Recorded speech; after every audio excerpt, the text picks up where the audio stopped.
Welcome to Unstuck with Hydroware Wellness Lab, the podcast where real people share the real stories behind getting their lives, their bodies, and their mindsets back on track. I'm your host, Bretton Hunt, and in every episode, we dive into powerful conversations with athletes, weekend warriors, health and wellness professionals, and everyday people who refuse to settle. These are the breakthroughs, the setbacks, the mindset shifts, and the moments that help us get us unstuck. Today, I'm joined by one of my friends, Matt Taylor. I've known Matt well, I met him when I was little. I don't really remember it all Same. that much. But I was told by my dad, "Oh yeah, you hung out with Matt when you were 4." Oh, okay. Yeah. I don't remember. Then we kind of caught back up when we were 23, 24, somewhere in there. Both living on the ASU Poly campus out here in Gilbert. Reconnected a little bit, and Matt went off and moved to Mesa and kind of all over the place. We moved to Florence and Eloy Coolidge and moved back here. But we just stayed in contact, and Matt's gone on his own kind of wellness journey and health journey throughout that period. So I thought it'd be a good thing to have Matt on and give us some advice on how he's done that. So Matt, welcome on Unstuck. Thanks for being here, man. I appreciate it, brother. So before we talk about health and wellness, what do you do, Matt, for a living, work? What do you do? Yeah, so I would say that I work with people's money. I'm a financial educator. What I do is teach people how money works, help people get out of debt quicker, save money on taxes, improve their retirement portfolios, and teach them concepts and principles on how to do that. Provide the tools to help them achieve all their goals. How long have you been doing that? This month will be 10 years. So I started when I was 21, and it's been quite a while. Quite a wild ride, I would say. Yeah, It's been fun. that's crazy. I know it's been a decade. That's I'm amazing. getting old.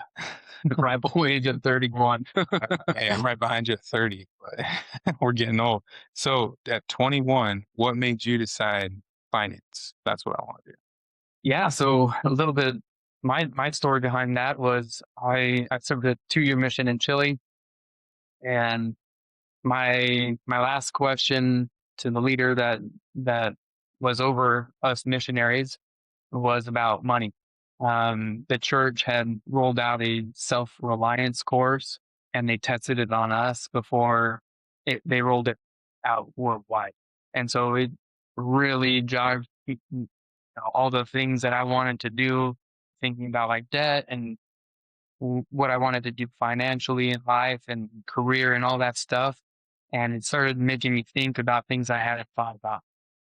So coming home, um, I knew my brother was, in the financial industry.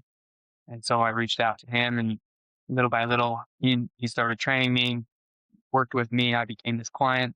Um, and then little by little, I fell in love with being in finance. I never really wanted to be a financial person at all. I wanted to be an engineer, and just fell in love with helping people with their money.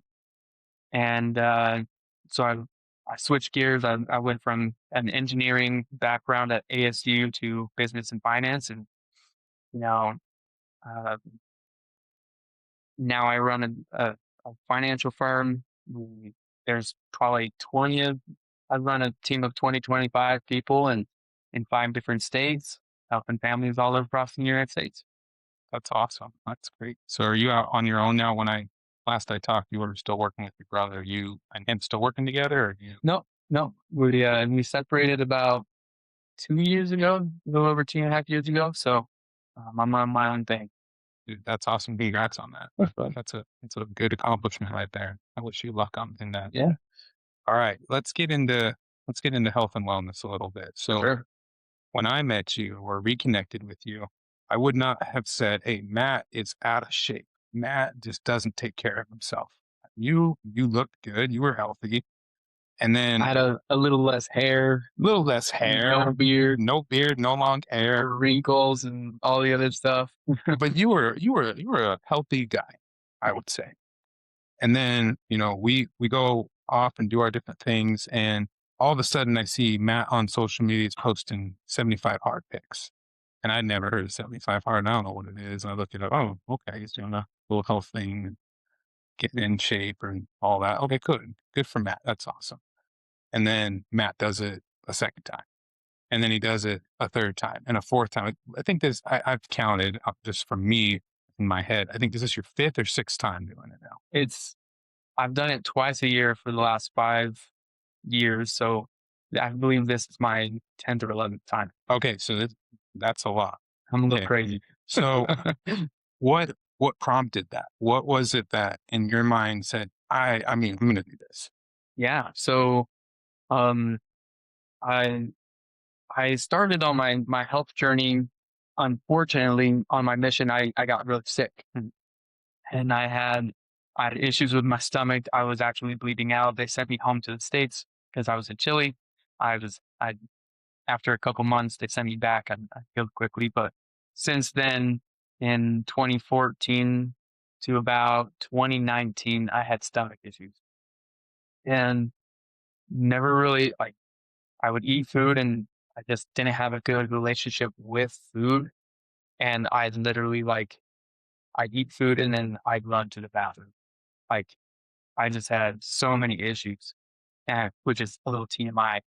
But in 2019, my wife and I, my wife got pregnant, and in 2020 we had our first daughter, um, only daughter, Fawn, and right when she was born in February of 2020, 2 weeks later, the world ended.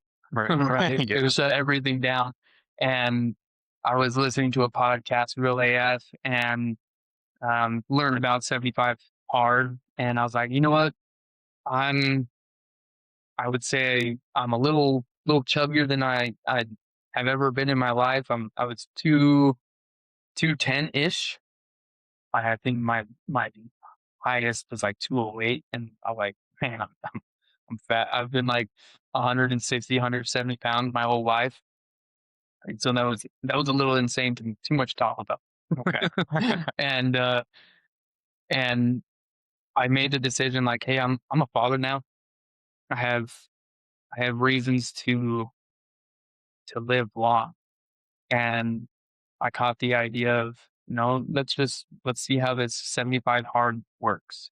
And I did 75 straight days of the rules are no alcohol, not a problem for me. Just take a progress picture every day. You do two workouts. One has to be outside. They have to be 45 minutes long. Drink a gallon of water and no cheat meals. And you stick to a diet. Right. So my diet, I didn't know too much about fitness or health or nutrition. I just picked 1,800 calories. And that's what I like. I didn't focus on protein, carbs, fat, like nothing. And I went from 210 to about 170 pounds in 75 days. So I lost about 35, 40 pounds. That's awesome. So when that's the first time you did it, right? And Mhm. what was it like, first off, completing that challenge? Because it is difficult. It's one of those things that, I mean, I'll admit it. I have tried to start it probably 5 times, maybe more, and I forget to take a progress picture. I, you know, forgot to read 10 pages, or time got away from me, and I made the excuse, I'm going to sleep. I failed, right? And just so, what was it like the first time just achieving that? Because you did it one time, you achieved it. Well, how'd that feel? Yeah, I think it was awesome. Like I learned something about myself that I already knew, but I'm not the strongest. I'm not the fastest, but I can take a beating and I can endure hard things. And I enjoy doing hard things. Like I enjoy suffering. um I remember a time growing up, my grandfather, he was an Olympian for the country of Mexico. Oh, cool. And so coming from like athletic like genes, he would he would talk to us about like Taylor's never quit. Mhm. And so like we just don't quit. And I remember my parents, like, one year I really hated playing football in high school. Like, I did not like my team. Um, my freshman year, I was buck 25.8, so I was a puny little kid. Yeah, and everybody else, I felt like had hit puberty early, and they were beasts, and I was Mhm. this little twig of a guy. I remember um, preseason in summer football, I needed help doing pull ups. Like I was driving this morning after my workout, and I was thinking, oh man, I remember when my friend had to hold my legs so I had less weight on the bar, and I did little little sissy pull ups. Like that's the type of kid I was in high school, and so I remember like very vividly my mom, and I think it was my mom. It's like Taylors don't quit, stick it out, suck it up, and that's what I did. And I just know that like about myself, I'm really good at just enduring suffering and enjoying while I suffer for some freaking weird reason. That's good though, because you learn lessons as you suffer through hard things, right? And you push yourself to do those hard things, right? Yeah, and the world was ending, right? COVID happened, and um, there was nothing else better to do. So I had two dumbbells that were 15 pounds and a 15-pound kettlebell, and that's what I worked out with for 75 days because the gyms were closed. Yeah. Um, I would do my outside workout on the porch, and then I'd I'd actually do like a Murph or run a mile or two. Um, when I could only run like a mile or two at a time. Sure. So And now you're a crazy one. Yeah. yeah, well, same. But okay, so that's cool. You know, you reach the top of the mountain the first time. It's a good way, kind of a wake up call, maybe to, hey, I can do these hard things, right? And you'd gone through other things in your life that had proven to yourself that you're a tailor, but that this thing is like a big achievement, right? Where you're like, yeah, I am a tailor, and we don't quit. Yeah, So, but then, so most people, you know, and I guess not most people, because the more I have, because I've tuned in more to that world the end of last year and then going into this year, the real AF stuff, and really trying to focus in, kind of like what you said. I'm a father of three. You know, I've got daughter, twin boys, and I don't want to be that dad that is, you know, can't get down on the ground and play with his kids, and or play ball with them, or, you know, heaven forbid my son right now will say, Dad, why do you have a fat belly? Right.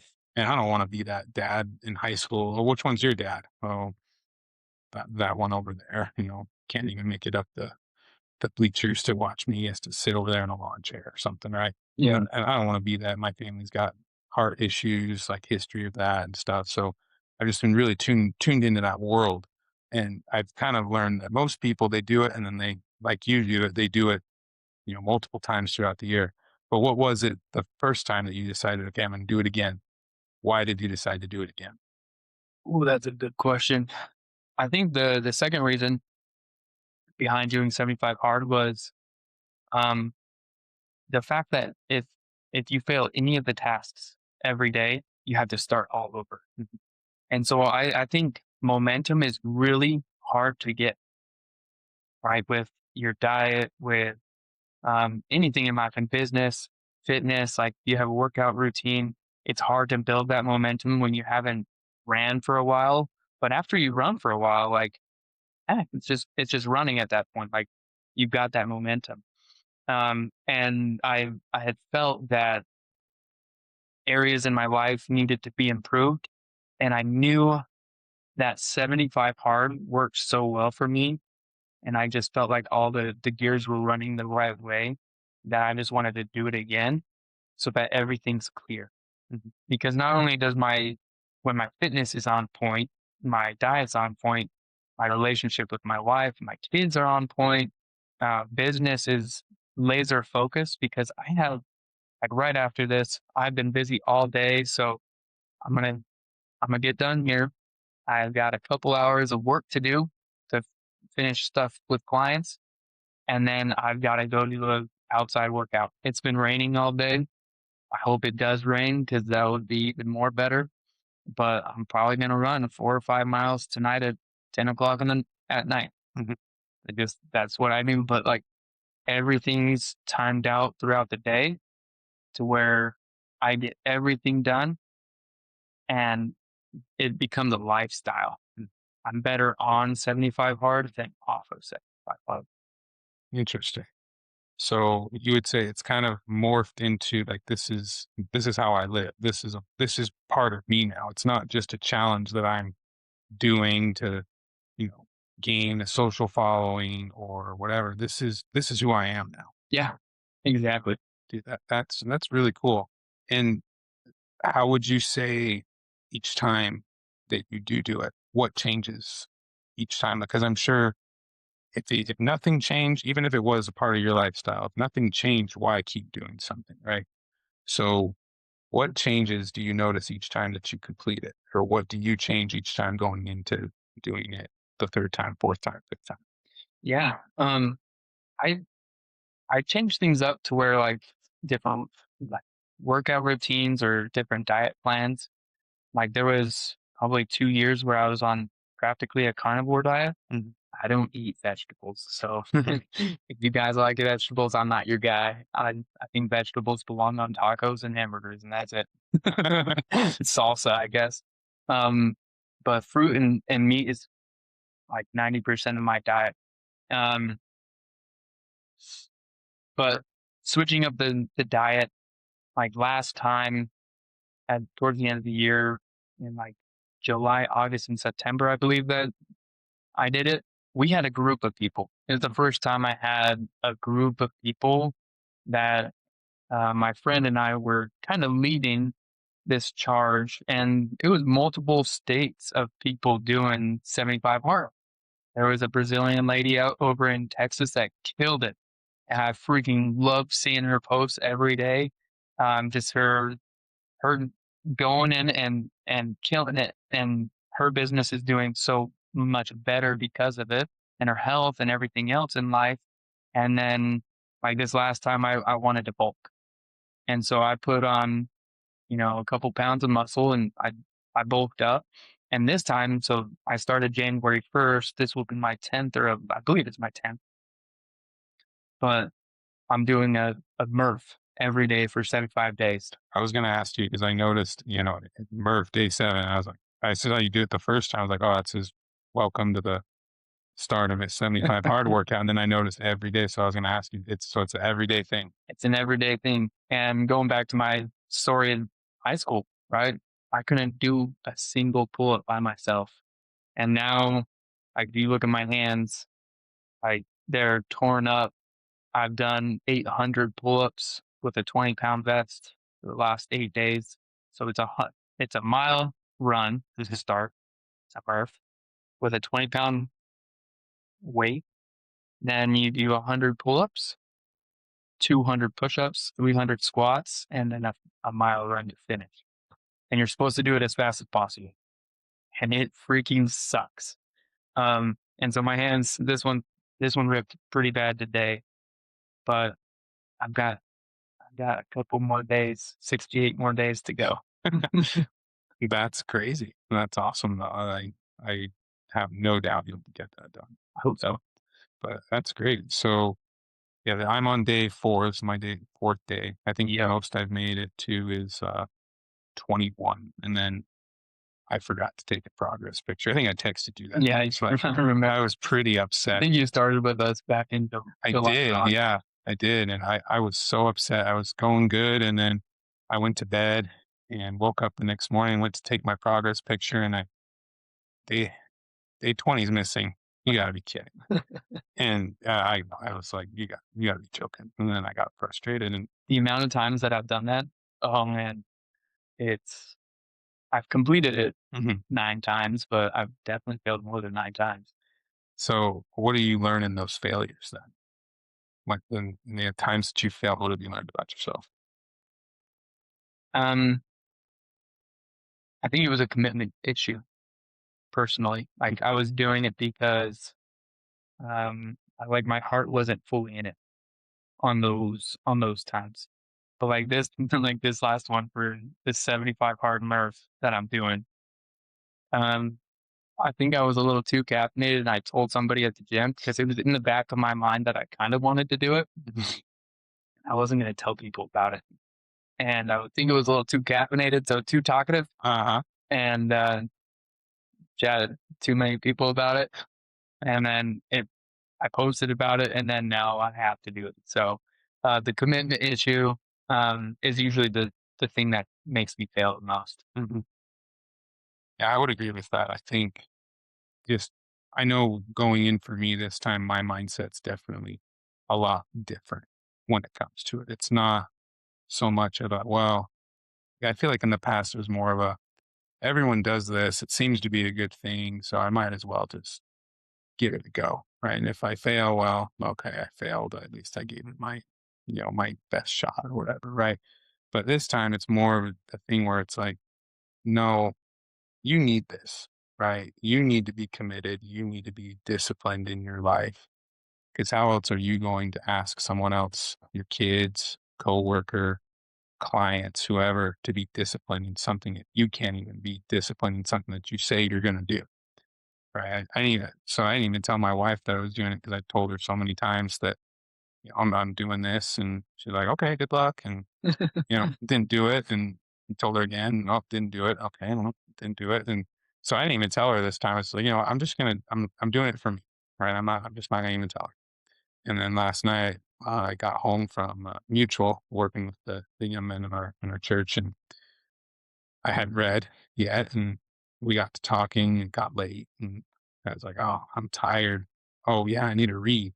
And instead of me thinking, "Oh, well, it's too late. I'll just go to bed. I'll try again tomorrow." It's like, "No, suck it up. Go grab your book, read." Learned a lot in that 10 pages actually that I read, where it was like, "Wow, I'm glad I read that." And then I have, one of the things that I do is I wake up at about 4:40 in the morning to exercise before that's where I get my first, outdoor exercise, and it is early in the morning. And I knew going to bed at 12 last night Mhm, yeah, that's good. that it's not gonna be fun, it's gonna be rough, but, I'm gonna do it. And so I've felt that mindset shift. Yeah, How does that make you different. feel though? Like when you do those exercises that you don't want to do, like how does that make you feel? Yeah, for me, it makes me feel like I'm accomplishing something and that I'm actually doing what I said I'm gonna do. And oddly enough, I have more energy when I do. My wife will say, "You wake up way too early." I go, oddly enough, I have a lot of energy for waking up at 4:40 every morning and exercising, and it's a drag sometimes to get out of bed and put on my shoes, and, once I get out and that cold air hits, I open the garage, cold air hits, and I'm awake and, "All right, let's get this done. Let's do it." And it's a good feeling for sure, and kinda like what you were saying, like, I'm a tailor, I do hard things, and for me, it's a reminder, you've done a lot of hard stuff, different things in your life. You can do this. It's not anything out of the ordinary, you know? If you wanna be fit, you should exercise. You know, maybe not maybe you don't have to do it 45 minutes 2 times a day, but you should take your health seriously and you should exercise. You should probably follow some sort of a diet. It's not a bad idea to read. It's not a bad idea to not drink. It's not a bad idea to take progress pictures of yourself. There are all these things that are just kind of not they're not common anymore, but in my opinion, they should be. 'Cause if we want to be the best version of ourselves, we need to take care of ourselves. Yeah, I So think that's where that is. And I think for most people, that progress is so personal and it varies. yeah, Like some of the ones, the 75 hards, like I would go too hard in the very beginning and I'd get injured. And so my second workout would have to be a walk. mhm, And that's totally fine. Like think about like if you have family and you have kids, like you go work out in the morning, you go to the gym, do your work, and then you come home, eat dinner.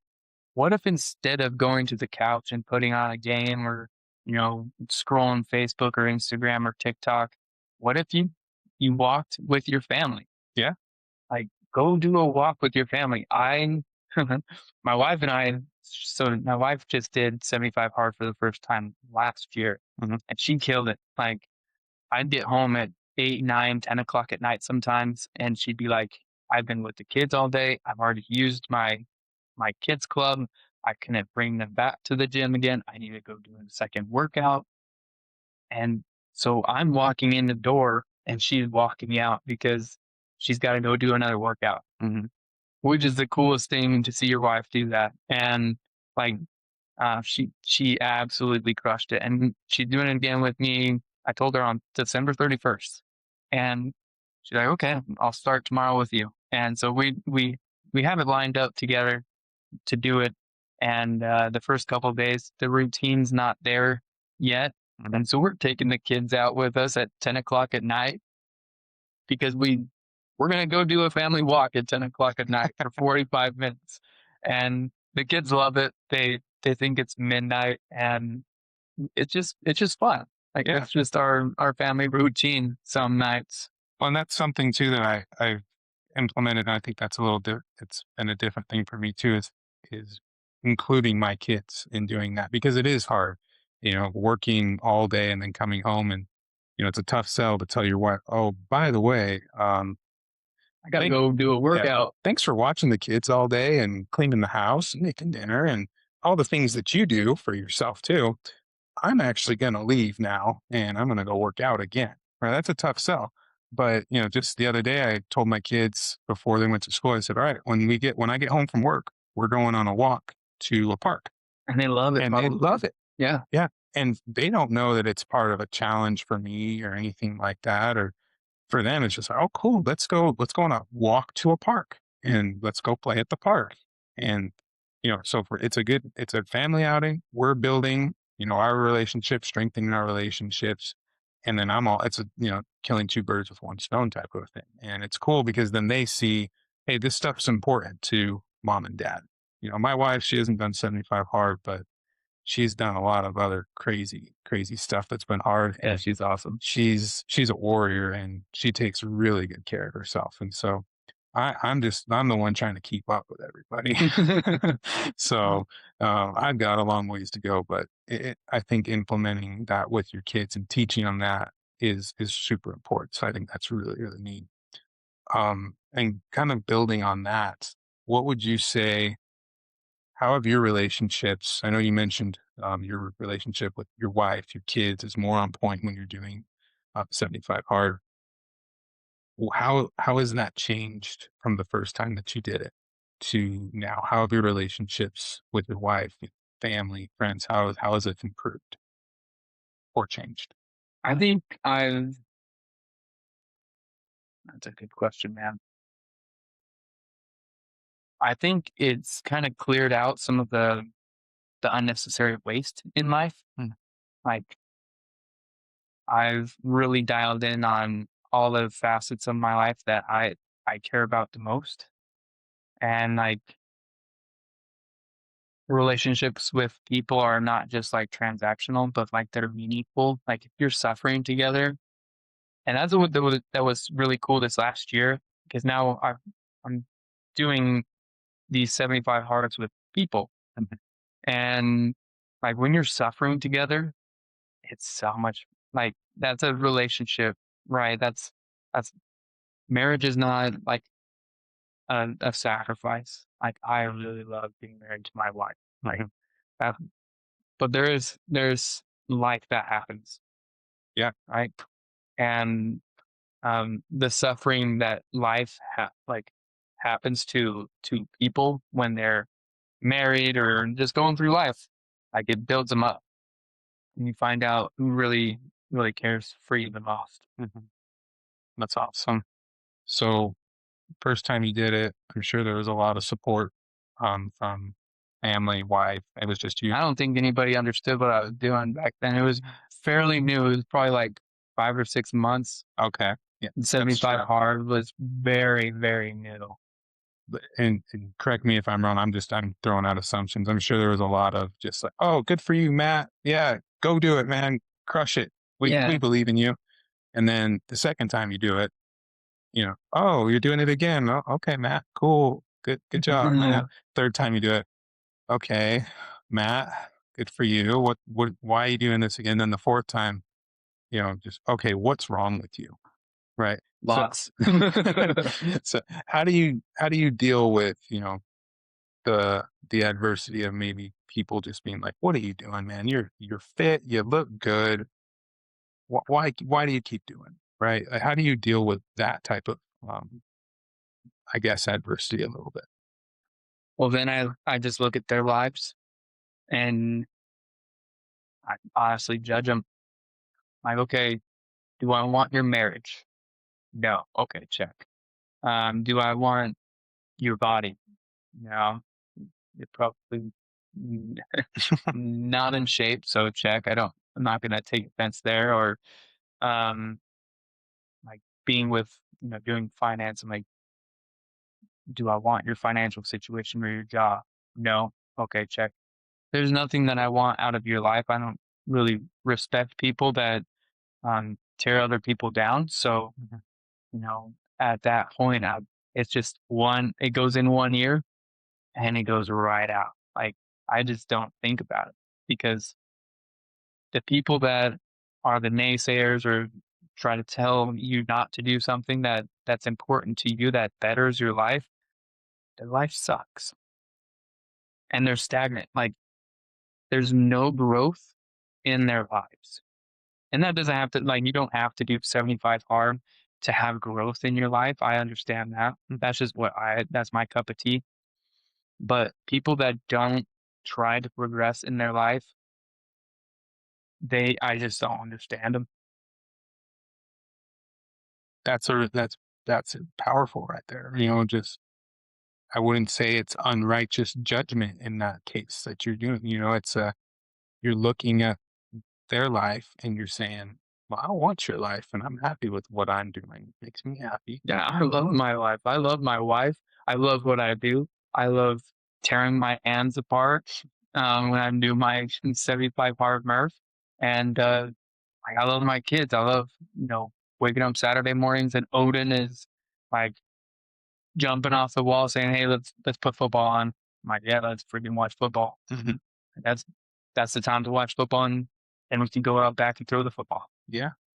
That's awesome because that's something that I've learned more about kind of these last couple of months is looking at the people that I'm around and deciding, well, I don't like your life. I don't like this, and I don't want to be that way, right? And I would say that I told you this a while ago, but you're one of those people that I looked at and I said, Matt's someone that you look at him and he's happy and he you know radiance happy like radiant what am I trying to say, happiness just comes off of you, you ooze happiness, like I you're a appreciate happy guy. it. And so I was just like, okay, what's Matt doing that makes him just him, right? And obviously 75 hard is one of those things, but and I just decided, I don't care what other people think about me. I don't care what other people think about this program or what they think about the person who made the program. I don't care about any of that. I'm going to do this because, you know, someone I respect and someone I want to, try and be like is doing this. So if it works for him, it should work for me too. And I'm going to give it my shot. I'm going to give it all that I have. I'm going to be consistent and I'm going to do it. And I don't care if someone says, "Well, you said you were going to do it and you didn't do it." Right? It's like, well, yeah, and I didn't, and I'll show you this time that I will. Right? So don't believe me, and that's fine. But I think that's something that I've learned is don't don't worry so much about what other people think. Who cares what they think? Don't take advice if you want to be rich from broke people, because then you'll be broke. Don't take advice from unfit people if you want to be fit. You know, don't take advice from unsuccessful people if you want to be successful. Yeah. And even like curating the advice that you get from the people that have happy wives, happy lives, happy, successful in careers. Like, not everything that they do is right for you. Yeah. And that's okay. Like I've learned that the last year, the phrase "and that's okay." Like, you know what? 75 hard isn't for everybody, Mhm. and that's okay. The carnivore diet, it's not for everybody, and that's okay. Like, go figure out go create a food log. I did it for years. Mhm. You can use my fitness pal, it's free. It's one that I track my stuff daily on.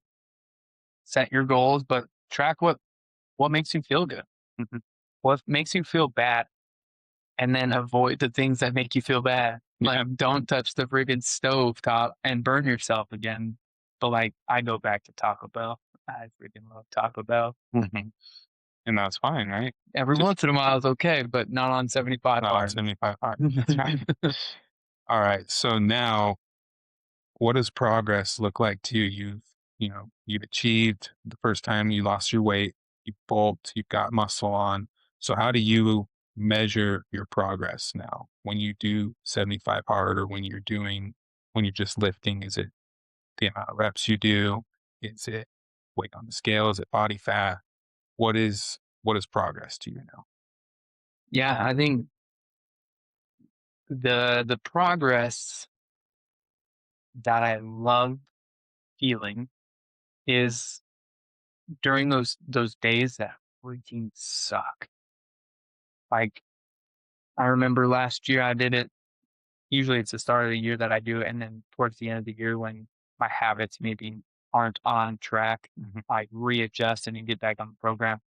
Um, but I was in Dallas, and I was in meetings all day at a convention, and I get back to my hotel room at 1 a.m. and I have an outside workout to do, and I have to get back up at 7 o'clock in the morning. I hadn't talked to my wife all day, and I literally was doing laps outside of the hotel in 30-degree weather, which is cold for us Arizonans, Mhm. and just kept doing it. And like the thought of like, you know what, the thousands of people at this convention, no one's doing this. Mhm. And it's things like that, like the things that really separate you from the pack in life are things that people aren't doing. So whatever you know you should be doing that you're not, that you're avoiding, the work that you're avoiding is the work that needs to be done the most. And so those little battles, like doing, I also had to do on that trip. I had to do a workout at like 2 o'clock in the morning or 2:30 in the morning, and so I finished at like 3:15. I was going to bed at 3:30, and I had to wake up in 2 hours to get to the airport. Just stupid stuff like that. It's not healthy. Um, But those little wins that, like, in your head, you're saying, "Bro, I don't wanna do this is the last thing I wanna do." It trained me for business, for life, with my relationships, everything, like, the thing that I don't wanna do, but I know I should do, that's what discipline is. Knowing what you should do and choosing to do it regardless of how you feel. Yeah, regardless of how you feel or regardless of what you want to do, right? Because sometimes I run into that with business, just running, my own business with my brother-in-law. There's certain things that I know that needs to be done, but I do not want to do that, right? But it's the work you have to do. Yeah, Like, that's what separates you guys from everybody else. and I have to tell myself, if I don't do this, then this is not going to be good for us.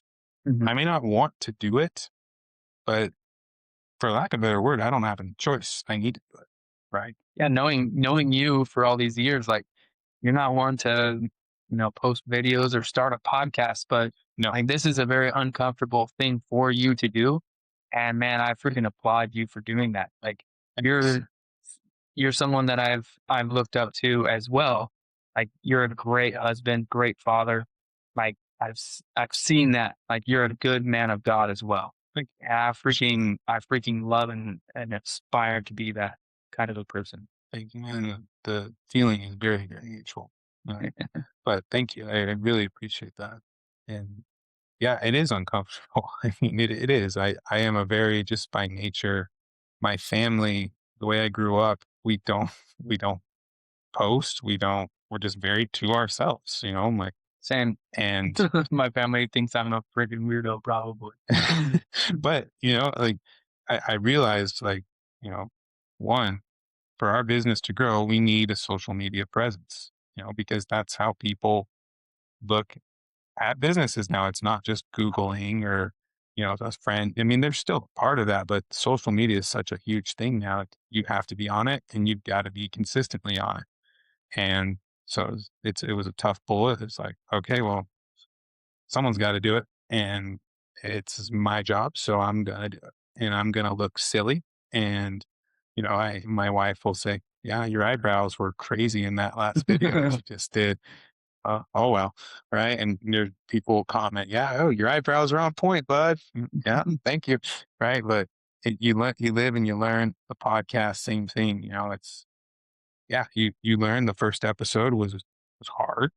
Um, You Second, did good, bro. I thank you, watched it. thank you. But it was learning different things. You have to do this, and you have to do that, and the editing part is the part that I think I underestimated a little bit on how difficult that would be. But you learn and you get better and better each time, and you know hopefully someday we'll do another podcast and it'll be even better, Yeah. right? But I, back to what we were talking about with discipline, and you have to be disciplined in your life if you want to see the results that you want to see. I learned that from my wife through the things that she went through with her own health, Mhm. and she would not be where she is if she was not this. She was super disciplined through that whole process, and continues to be, right. And you would not be where you're at. Like you could have completed 75 hard and been like, sweet, I completed it. I'm a bad A. You know, this is a brand new program, and I'm one of the first ones to finish it, and that's great. And moved on, right, and forgotten all the things that you learned, the things that you felt, and that you did. It changed who you were and that first time that you did it, and then you become more and more and more disciplined, even though you failed. And that's the other thing too that I want to kind of push home is it's okay to fail. And I've learned that it's okay to fail. That's where you learn is through failure. And so a couple more, excuse me, couple more questions before we finish. What's the biggest lesson that you've learned failing? And not just in 75 hard, it could just be in life or whatever it is. What's the biggest lesson you've learned failing? The biggest lesson I've learned failing is you don't really fail if you don't quit. So, like people that are struggling with their diet, their fitness, their health, you don't fail until you're dead, until you're 6 feet under, man. So, like, you have an opportunity every single day to get better. Like, you fail one day, okay, cool. Like, I've done that before. Like, that's part of being human. Understand that. Um, but until you quit, and the ultimate quit is like death. Like, you're done. Um, but like, don't don't quit. Like, okay, I failed on my diet today. I ate a brownie or whatever. Well, I'll do better. Okay. I think another thing is your actions will continue and not change. Like, your habits won't change until there's a strong desire and commitment to act and completely change the inner part of your brain. Like, once you have everything squared up here, then it's everything else follows through. If you have a desired goal, like, your mind can, once you get your mind on track, everything else will follow. I like that. All right, Matt, one more question for you. I know you're busy, so we'll let you get out of here. But there's a lot of people hopefully they'll listen to this episode that are just stuck in some aspect of their life, whether it's physically, mentally, financially, spiritually, maybe all four at once, right? And they're struggling and they don't see the light at the end of the tunnel. They're just struggling. What would you tell someone that is in that position where they're struggling, they feel stuck? What advice would you give them to help them begin the process to then become unstuck?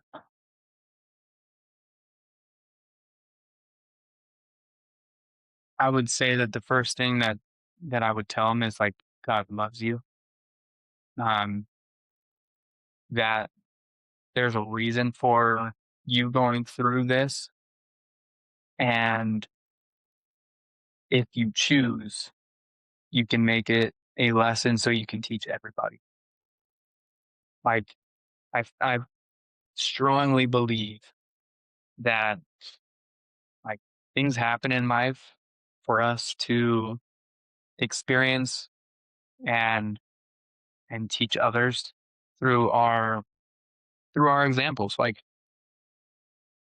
um with my own, health fitness journey, like I was really sick for literally years, and then getting on a program and just dialing in, like I have no problems. And I should have more problems than I do. I don't. I There were reasons behind it.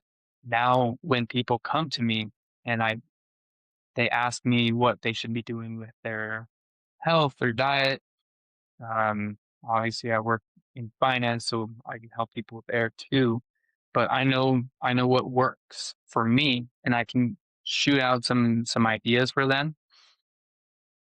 Like one of the biggest tools that I've learned over the years is whatever desired body weight you want. So like if you want to be 200 pounds, eat 200 grams of protein per day. That's if you're a male. So 1 gram of protein per desired body weight. That's a that's a cheat code, right? I would go like for women, it's about zero point 0.7 to 0.8% or zero point 0.7 to zero point 0.8 per desired body weight. So not quite as much as a man would need. But if you calculate it out, it's science. It'll work. Then you backfill everything else, and you can get a dietitian to figure that the rest of that out. But that's that's my biggest takeaway on the to- diet stuff for sure. And then, yeah, just keep going.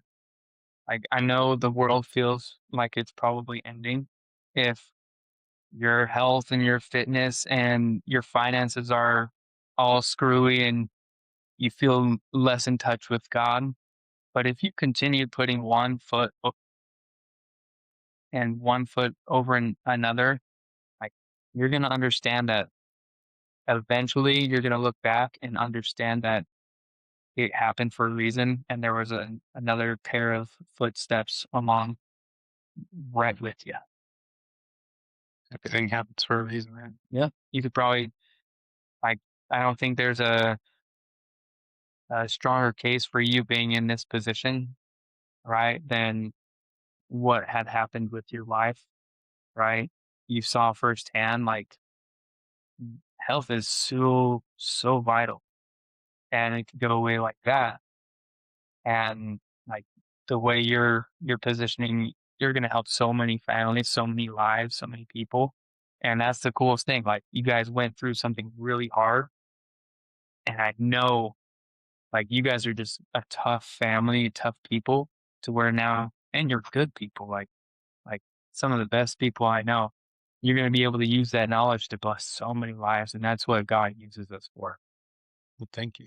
Yeah, I agree 100% with that. I think everything we go through there's a reason behind it. You're not just suffering because you're a terrible person or you're a bum or any of that. There's a reason for it, and if you will just do your best to figure out what that reason is, then like you said, you can turn around and bless other people's lives too. So Hey, thank you for sharing all that, Matt. I appreciate it. Thank you for sharing your journey with all of us. Of course. Real quick before we let you go, where can people find you if they're interested in, you know, finances or this have questions? How can they find you, get a hold of you? Yeah. I mean, Facebook, Matthew Taylor. Um, Instagram, it's Matt Taylor, three N's and three T's. So MMMATTTAYLOR.